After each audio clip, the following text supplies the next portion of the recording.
हे हे प्रभु, हे प्रभु, हे हरि राम कृष्ण जगन्नाथ प्रेमानंदी, ये क्या हुआ?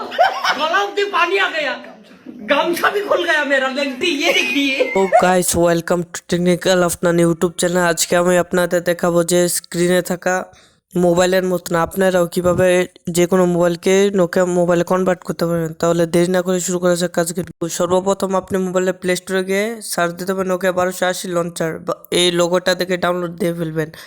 তারপর এটা ডাউনলোড দিয়ে নোকিয়া 80 লঞ্চার এটা ওপেন করবেন। ওপেন করার পরে সেট ডিফারেন্ট লঞ্চার একটাতে ক্লিক করে নোকিয়া 1280 লঞ্চারে ক্লিক করবেন। ক্লিক করার পর এটা চালু হয়ে যাবে। এখন এটা ট্রেন্ডিং ভিডিও চলছে, এটা দিয়ে আপনি ভিডিও বানাতে পারবেন, এটার মজা নিতে পারবেন। আর এরকম নতুন নতুন ভিডিও পেতে চ্যানেলটি সাবস্ক্রাইব করে রাখুন। আর ভিডিওটি ভালো লাগলে লাইক কমেন্ট শেয়ার করে দিন। ধন্যবাদ, দেখা হবে নেক্সট ভিডিওতে। বাই। Yeah.